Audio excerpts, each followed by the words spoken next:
Michael Harris was not your typical billionaire. In his early 60s, he had built a fortune that most could only dream of, yet he never flaunted it. He had always valued simplicity, preferring the quiet luxury of understated clothing, a well-worn navy blazer, a pair of sensible shoes, and a leather briefcase that had seen many years of travel. The title of billionaire didn't define him. His actions, his calm demeanor, and his ability to remain humble in a world that often celebrated excess did.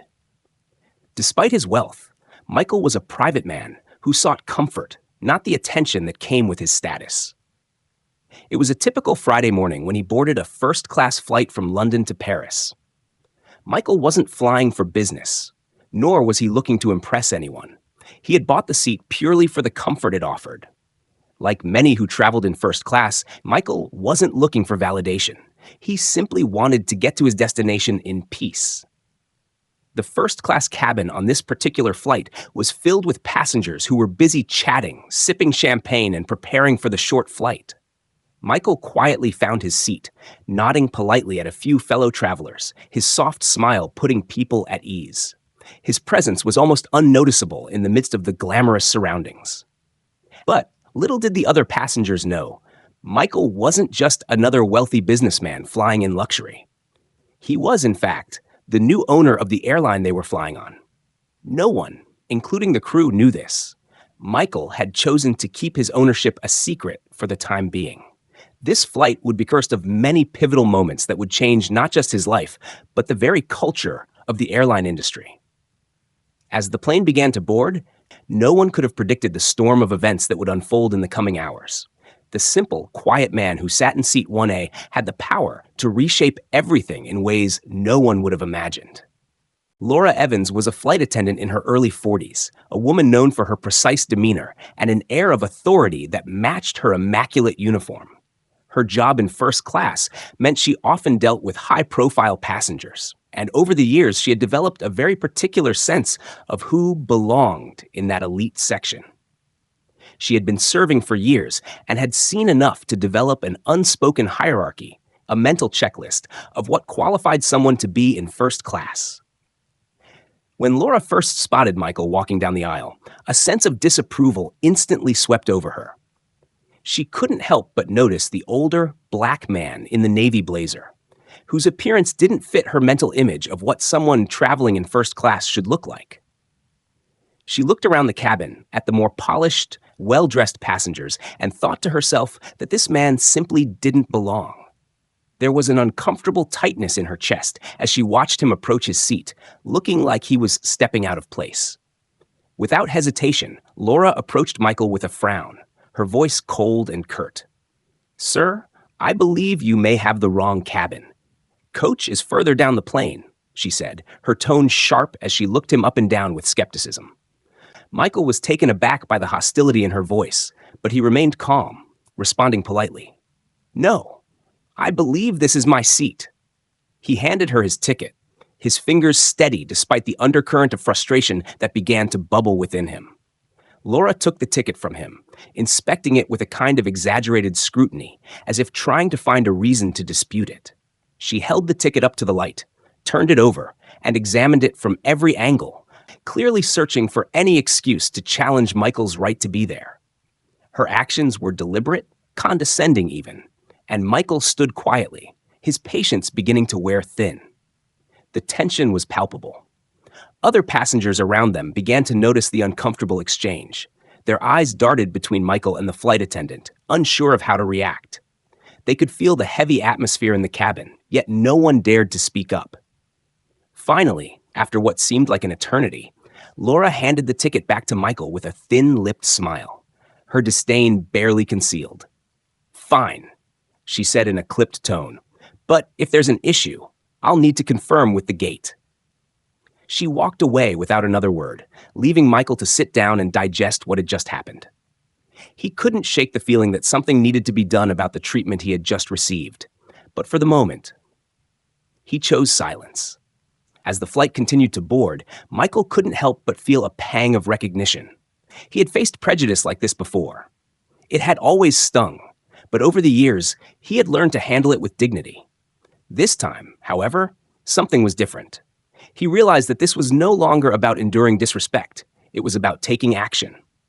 A decision began to form in his mind. This flight would be the last time he silently accepted such behavior. He would no longer tolerate it, especially when he had the power to do something about it. Little did Laura know she had just made a mistake she would soon regret. Michael had always been a man of few words, preferring to quietly observe rather than speak up in confrontational situations. But as the flight went on, the sting of Laura's behavior festered in his mind. He could still feel the way her eyes had sized him up, the underlying judgment in her actions. He had been through this before: discrimination, prejudice, and the subtle yet cruel ways in which people tried to undermine his presence. But this felt different. This wasn't just a passing moment of bias. It was a direct attack on his dignity, and he knew he couldn't let it slide. As the last few passengers took their seats, Michael leaned back in his chair and tried to push away the frustration that had been building inside him.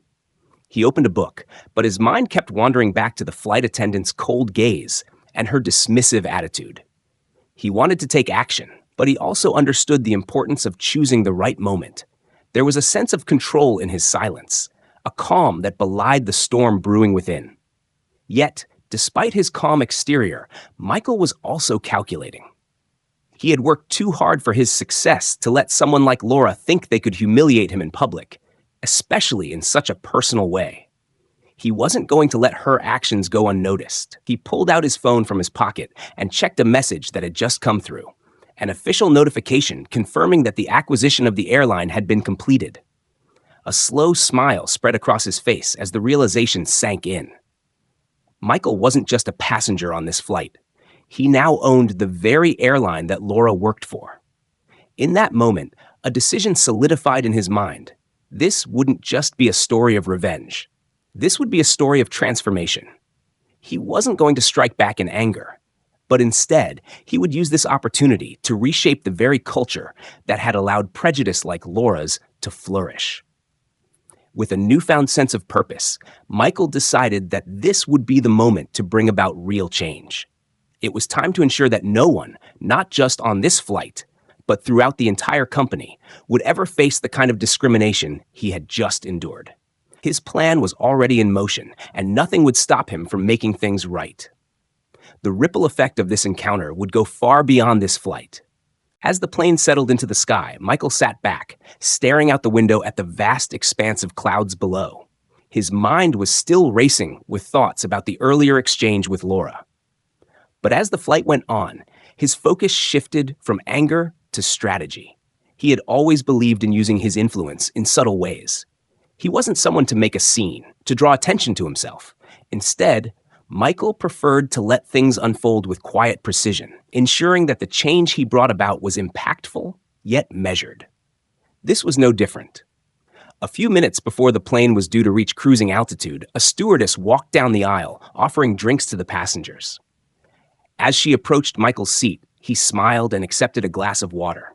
She looked at him for a moment, almost as if unsure whether to engage with him, and then, in a moment of uncertainty, asked, "Anything else, sir?"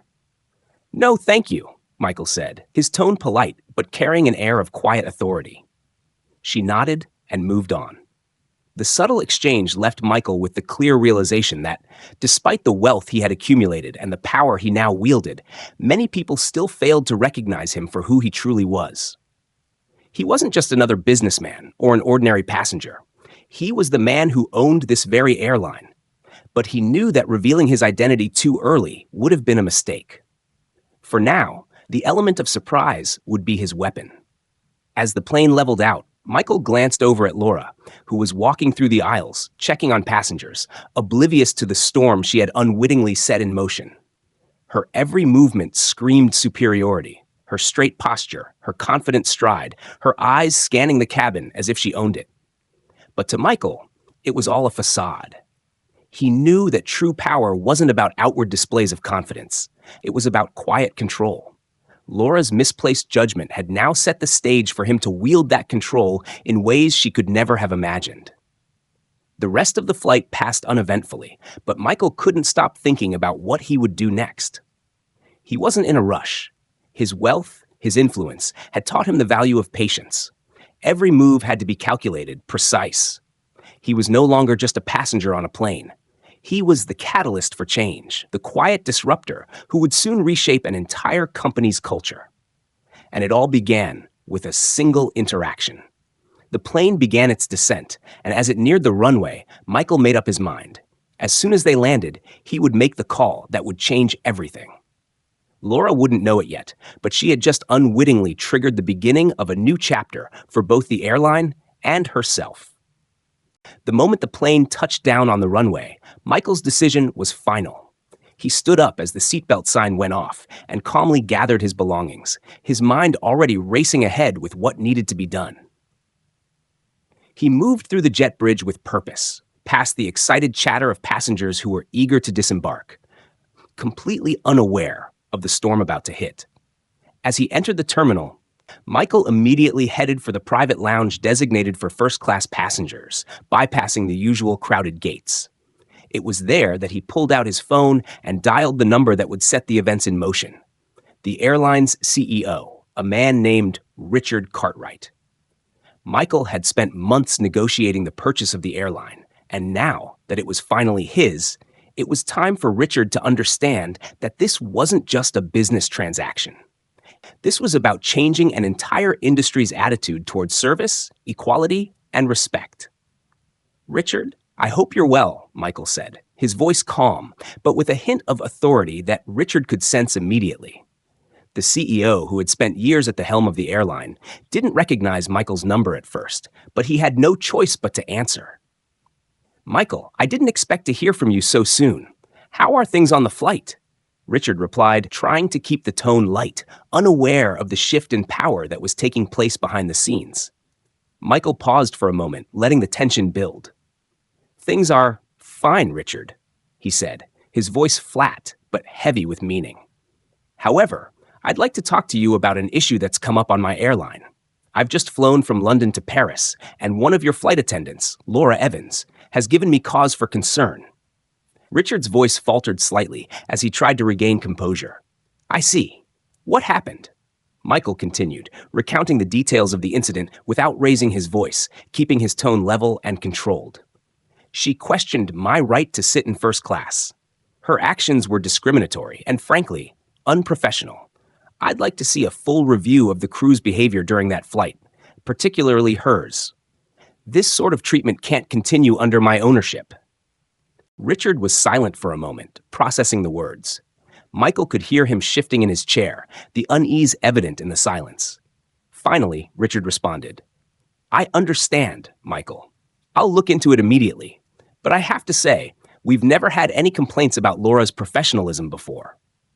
"Until now," Michael interrupted, his voice cutting through the hesitation. "And I assure you, this isn't an isolated incident. It's a reflection of the culture within the airline. You've created a company that tolerates disrespect under the guise of professionalism. I intend to change that." There was a long pause on the line. Richard knew better than to argue with his new boss, especially after the way Michael had spoken. He was, after all, the one who now controlled the company. Finally, Richard cleared his throat and replied, "Understood. I'll make sure Laura's situation is addressed, and I'll start the process of reevaluating the entire team. I'll let you know the next steps." Michael gave a quiet nod, even though Richard couldn't see it. "Good. I expect results, Richard. This is just the beginning." As Michael hung up the phone, a sense of satisfaction washed over him. He had taken the first step in his plan, and the ripples were already beginning to spread. Laura, along with the rest of the staff, would now have to answer for their behavior. But Michael wasn't satisfied with just a single reprimand. This would be a company-wide shift. He wanted to create a workplace where every passenger, no matter their appearance or background, was treated with respect. The power to make that change was now in his hands, and Michael was just getting started. By the time Michael returned to his hotel suite in Paris, the weight of his decision had fully set in. He had made a choice to reshape the airline, to instill a new culture where respect and equality were not just policies, but the very fabric of the company. The company's reputation had been built on the idea of luxury, on the premise that flying first class meant something special. But now, Michael knew that luxury didn't just mean fancy lounges or exclusive amenities. It meant treating every passenger, regardless of who they were, with the utmost dignity. As night fell and the lights of Paris twinkled in the distance, Michael sat at his desk, drafting a letter to Richard Cartwright, who would soon be tasked with implementing sweeping changes. He wasn't going to let the airline's culture shift slowly over time. No, Michael's approach was to act fast, to make bold moves that would leave no room for misunderstanding. The letter he wrote wasn't just a directive. It was a declaration. "I am making immediate changes to the management structure of this company," he wrote. "Laura Evans will be reassigned. She will not serve in first class again. And her actions will serve as a lesson to the rest of the crew. A review of all staff conduct is to be conducted without delay. We will introduce new training focused on diversity, respect, and equality. This will be mandatory for every employee, from the CEO to the flight attendants, and it will start with a meeting next week. I expect a report on your progress within 7 days." As he finished the letter and sent it off, Michael knew that this was just the beginning. The airline would no longer be a space where privilege and prejudice thrived.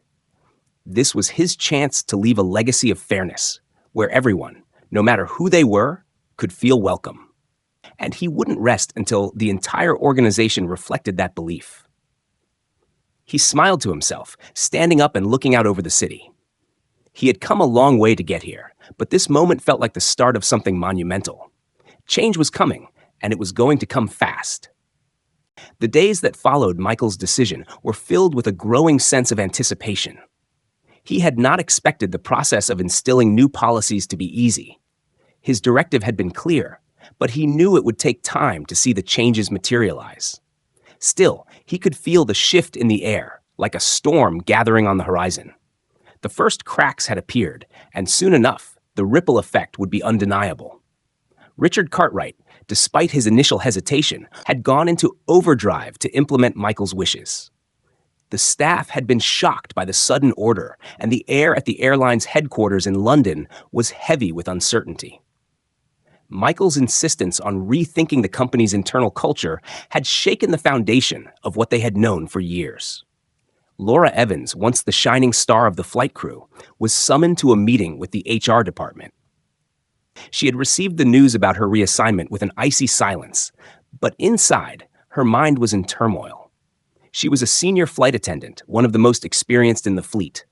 And yet, here she was, receiving orders to step down from first-class service without explanation. The conversation with HR didn't provide any clarity either.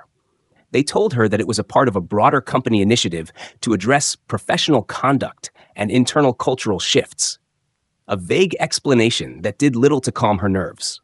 Her pride was wounded.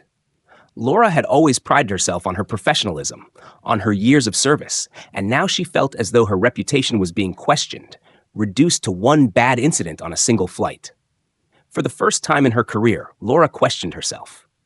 The sting of Michael's accusation lingered, even though she knew she hadn't done anything wrong, at least not in her eyes. But the problem was that Michael's perception had taken root, and that was enough to send ripples through the entire company. The culture was changing, and Laura had no idea how deep that change would go. Meanwhile, Michael continued to push forward with his vision. He spent the next few days meeting with key stakeholders in the company, HR, upper management, and even some of the senior flight crew members. He made it clear that the old way of doing things was over. The airline would no longer be a company where privilege and elitism reigned supreme. The new policies were sweeping: mandatory sensitivity training for all employees, a complete overhaul of customer service standards, and, most importantly, an emphasis on the idea that no one, not even the wealthy elite, would be exempt from being treated with respect. The us versus them mentality that had governed the company for so long would be eradicated. For some, the shift was exhilarating. For others, it was unsettling. In the weeks that followed, Michael began receiving feedback from employees on the ground, many of whom were eager to embrace the changes. However, there were also whispers of discontent. Some of the senior management were vocal about their opposition to the changes, questioning whether it was truly in the company's best interest to disrupt a well-oiled machine that had operated under the old system for decades. But Michael wasn't concerned with appeasing the critics. He had set his sights on something much bigger, and he was determined to see it through. The ripple effect reached beyond the office walls. Stories of the new policies spread quickly among the passengers.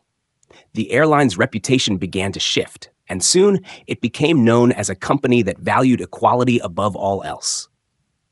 Michael had achieved his goal, not just to remove the toxic hierarchy, but to create a new narrative for the airline that would resonate with passengers and employees alike. But for Laura, the change was just beginning. She found herself caught in the crossfire, unsure of what her future at the airline would look like. Her reassignment to economy class wasn't just a demotion. It was a reflection of everything she had stood for, and everything she thought she believed about the job she had worked so hard to secure. As the weeks turned into months, the tension between Laura and the rest of the crew grew palpable. The once unquestioned authority she had wielded as a senior flight attendant had slipped away, replaced by uncertainty and resentment. Her reassignment to economy class had left her feeling diminished, like a shadow of her former self. She had spent years working her way up the ranks, gaining the respect of her colleagues, only to have it all stripped away by a single incident. Laura's relationship with her colleagues had always been cordial, but there had always been a subtle divide. The senior flight attendants had their own hierarchy, and the first-class staff were seen as the elite within that group. Now, as Laura found herself serving passengers in the less prestigious section of the cabin, she could feel the stares of her colleagues.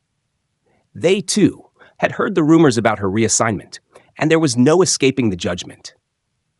One evening, after a particularly long flight, Laura found herself sitting in the galley, staring out at the empty cabin as the last passengers disembarked. She couldn't shake the sense of failure that had begun to cling to her every thought. She had always prided herself on being above the drama of the airline industry. She was professional, poised, and above reproach. But Michael's cold judgment had cut through all of that, leaving her feeling exposed and vulnerable. Her phone buzzed on the counter. It was a message from a colleague, a former first-class attendant named Megan, who had also been affected by the changes. Megan had been demoted to a less prestigious role, much like Laura. "I heard about the review coming up next month," the message read. "Do you think they'll really follow through with the changes? Or is this just another phase?" Laura stared at the message for a moment, her fingers hovering over the screen. She had been so sure of herself in the past, confident that her place in the world was secure. But now, with Michael's vision for the airline taking root, she wasn't so sure anymore. "I don't know," she replied. "But I do know one thing. I'm not sure how much longer I can keep pretending like it's all okay." She set the phone down and closed her eyes, her thoughts swirling. In her mind, she began to replay the events of that fateful flight. The moment Michael had been offended, her judgment clouded by the stresses of the day, the cold way he had addressed her. She had thought it was a misunderstanding, a momentary lapse in communication. But now, as she looked back, she saw it for what it really was, the beginning of her downfall. Michael had seen something in her behavior that she hadn't recognized herself. The truth was, she had been too accustomed to the power she held, too blind to the reality of her own biases. The weight of regret began to settle heavily in her chest. She had allowed her pride to overshadow her better judgment, and now it seemed there was no turning back. The turning point came suddenly and unexpectedly. Laura was scheduled for a meeting with Richard Cartwright, the CEO, to discuss her future at the company. The meeting had been arranged as part of the company's ongoing effort to address the new cultural changes, but Laura knew this was different. It was a reckoning. When she entered the room, Richard greeted her with a tight smile. There was no warmth in his expression, and Laura could sense that the tension between them was palpable. Richard wasted no time. "Laura," he began, his voice steady but laced with an unmistakable tone of authority, "I wanted to meet with you today to discuss your role at the company moving forward." Laura sat down, her heart racing. She had no idea what to expect, but she knew this moment would shape the rest of her career. "You've been with the airline for many years," Richard continued. "You've been a valuable member of the team, and we appreciate the work you've done. However, there have been ongoing concerns about your behavior and the way you've interacted with certain passengers." Laura felt the blood rush to her face. This wasn't just about the reassignment. It was about everything that had come before. The passengers who had felt uncomfortable, the colleagues who had noticed her attitude. She couldn't escape it. "I understand," she said quietly, struggling to keep her voice steady. "I know I've made mistakes." Richard paused, then leaned forward slightly. "The truth is, Laura, your attitude has become a problem. Michael's vision for this company requires a drastic shift in how we treat people, and that includes every employee. You're no longer the employee you once were, and frankly, we need a change in leadership." Laura's heart sank. She had expected something bad, but not this. Her position in the company, her career, her identity, all of it seemed to be slipping through her fingers. "I'm afraid we'll be letting you go," Richard said, his voice almost clinical now. "Your reassignment to economy class will remain, and we'll assist you with finding another position if you'd like, but your days in senior flight service are over." The finality of his words hit Laura like a ton of bricks. She opened her mouth to speak, but no words came out. She was frozen, unable to process the overwhelming wave of emotions rushing through her. This was the moment she had been dreading. The moment when her past mistakes collided with the harsh reality of Michael's changes. She had lost everything in one fell swoop. And yet, in that moment, Laura knew she had only herself to blame. She had allowed her pride to cloud her judgment, and now she would have to live with the consequences. The days following Laura's dismissal were filled with uncertainty and reflection. She found herself questioning not just her career, but her entire outlook on life. The changes at the airline had forced her to confront the ugly truths she had long buried. And now, as she faced an uncertain future, she realized that she needed to start fresh. For Michael, the aftermath of the decision was less emotional. He had always understood that change came with casualties. He had put in place a new order, one that was designed to eliminate inequality and privilege, and Laura's fate had been part of that. But Michael couldn't shake the thought that, in the end, Laura had been a victim of her own limitations. She had been given an opportunity for growth, but instead, she had clung to the old ways. The luxury of status had blinded her to the necessity of change. Now, with the airline firmly under his control, Michael looked to the future. The company's culture was shifting rapidly, and there was no going back. But for him, this was just the beginning. He had successfully removed the elements that threatened to undermine the company's growth. Now it was time to move forward, to build a brand that would be recognized not for its exclusivity, but for its integrity. Michael knew that true success was never about defeating others. It was about overcoming one's own limitations. And as he stood on the precipice of this new chapter, he couldn't help but feel that his greatest triumph was still ahead of him. The transformation at the airline was nothing short of revolutionary. Michael's vision, though controversial at first, had taken root. The company now stood as a symbol of inclusivity, where the old hierarchies and privileges that had once defined its culture were slowly being dismantled. What was once an exclusive club for the wealthy and elite had become a space where respect and equality were paramount. Passengers, regardless of class, found themselves treated with the same level of care and dignity. As for Michael, the journey had been both rewarding and exhausting. He had fought against resistance at every turn, and while the results were visible, the toll it had taken on him was evident. There were sacrifices, personal, professional, and people like Laura, who had been casualties in the wake of his vision.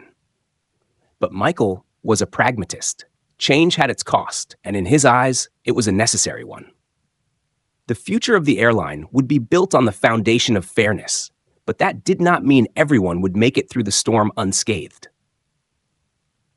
Laura, in the months after her dismissal, struggled to find her footing. The decision to let her go had crushed her pride, and she wrestled with the fallout of Michael's actions. But there was an unexpected clarity that came with this painful chapter in her life. She took time away from the industry, reflecting on her choices, her role in the downfall, and ultimately, her future. Slowly, she found herself at peace with the reality that perhaps her identity had been too tightly woven into the title of senior flight attendant, a role that had defined her for so long, but had come to an end. In time, she learned to embrace the uncertainty of her new life, realizing that sometimes change, though painful, is a path to something more meaningful.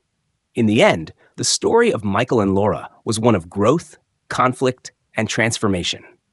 They had both been swept up in a tide of change that neither had fully understood at the outset, but both emerged from it, altered. Michael had succeeded in remaking the company, but his journey was not without its own struggles. For Laura, the loss of her place in the world was the beginning of a new chapter, one that she would write for herself, learning from the mistakes of her past. Change, as it always does, left its mark. But perhaps that was the point, because sometimes it's not about preserving what's comfortable, but about creating something better, even if it means paying a steep price. And in the quiet aftermath, as the airline soared to new heights under Michael's leadership, both he and Laura found their own versions of redemption. Not in the positions they had once held, but in the realization that the only way to truly move forward was to let go of the past and embrace the new. The world, after all, was always changing, and so too were they. Thank you for listening. We hope you enjoyed this powerful story of transformation and the courage to stand up for what's right. Michael's journey, from dealing with prejudice to becoming a catalyst for change, shows us that sometimes one person's actions can ripple outward and create lasting impact. If you found this story inspiring, we'd love for you to hit the like button and subscribe to our channel. Your support helps us continue sharing stories that celebrate human growth, kindness, and the power of empathy. Don't forget to leave a comment below. We'd love to hear your thoughts and experiences. Thank you for watching, and remember, every small act of respect and compassion can make the world a better place. Until next time.